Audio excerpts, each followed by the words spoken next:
ମାତ୍ର 3 ଘଣ୍ଟାରେ ବଶୀକରଣ। ସେ ମହିଳା ତୁମ ବଶରେ ହେଇଯିବ। ହାତ ଧରିକି ଘରକୁ ଡାକିବ, ଯାହା ଚାହିଁବେ ତାହା କରିବ।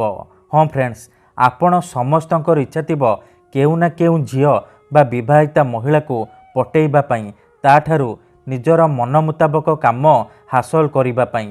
କିନ୍ତୁ ଇଏ ଏତେ ସହଜ ନୁହେଁ।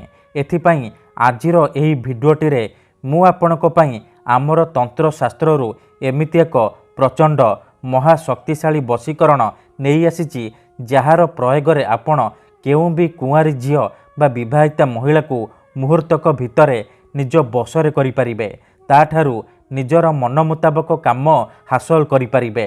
ଏହି ବଶୀକରଣ କରିବା ପାଇଁ ଆପଣଙ୍କୁ କୌଣସି ପ୍ରକାର ତନ୍ତ୍ର ମନ୍ତ୍ର କରିବାକୁ ପଡ଼ିବନି କିମ୍ବା କିଛି ବି ପଇସା ଖର୍ଚ୍ଚ କରିବାକୁ ପଡ଼ିବନି। କେବଳ ମୁଁ ଆପଣଙ୍କୁ କିଛି ପ୍ରୟୋଗ ବିଧି ଶିଖେଇବି। ଆପଣ ସେହି ପ୍ରୟୋଗ ବିଧିକୁ ଠିକ୍ ଭାବରେ କରିଦେବେ। ତାପରେ ଦେଖିବେ ମାତ୍ର 3 ଘଣ୍ଟା ଭିତରେ ସେ ଝିଅ ହେଉ ବା ବିବାହିତା ମହିଳା ନିଜେ ଆପଣଙ୍କୁ ଫୋନ୍ କରିବ, ଘରକୁ ଡାକିବ, ଯାହା ଚାହିଁବେ ତାହା କରିବ।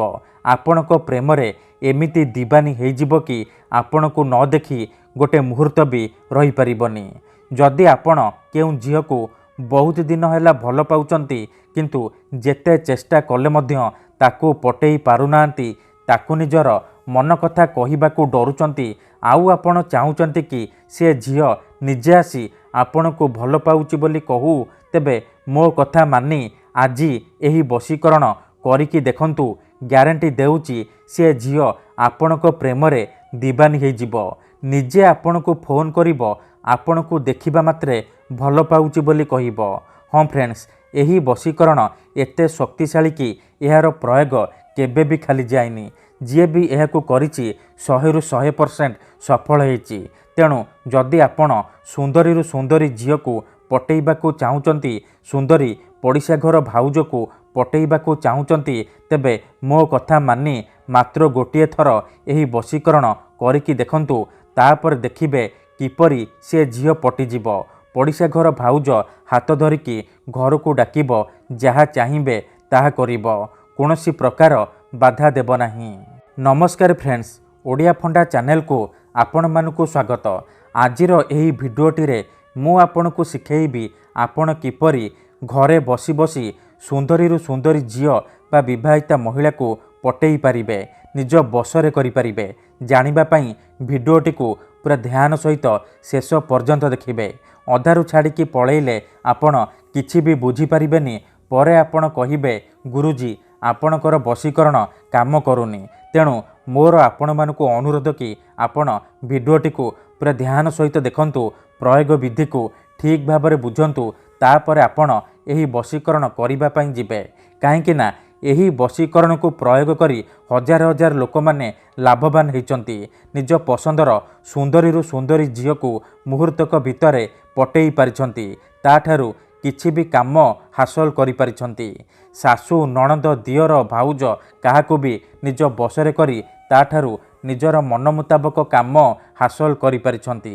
ତେଣୁ ଯଦି ଆପଣ ଏହି ବଶୀକରଣ କରିବାକୁ ଚାହୁଁଛନ୍ତି, ସେ ଝିଅ ବା ମହିଳାକୁ ବଶରେ କରିବାକୁ ଚାହୁଁଛନ୍ତି, ତେଣୁ ମୋର ଆପଣମାନଙ୍କୁ ଅନୁରୋଧ କି ଆପଣ ଭିଡ଼ିଓଟିକୁ ପୁରା ଧ୍ୟାନ ସହିତ ଶେଷ ପର୍ଯ୍ୟନ୍ତ ଦେଖିବେ।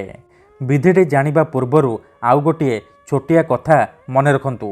ଯଦି ଆପଣ ଆମ ଚ୍ୟାନେଲକୁ ନୂଆ ଆସିଛନ୍ତି, ତେବେ ଦୟାକରି ଚ୍ୟାନେଲକୁ ସବସ୍କ୍ରାଇବ୍ କରି ପାଖରେ ଥିବା ବେଲ୍ ଆଇକନ୍କୁ ମଧ୍ୟ ଦବାଇ ଦିଅନ୍ତୁ, ଯାହାଦ୍ୱାରା ଆମେ ଯେଉଁ ବି ଭିଡ଼ିଓ ଅପଲୋଡ଼ କରିବୁ ସର୍ବପ୍ରଥମେ ଆପଣ ଦେଖିପାରିବେ ଆଉ ତାହାର ଲାଭ ପାଇପାରିବେ।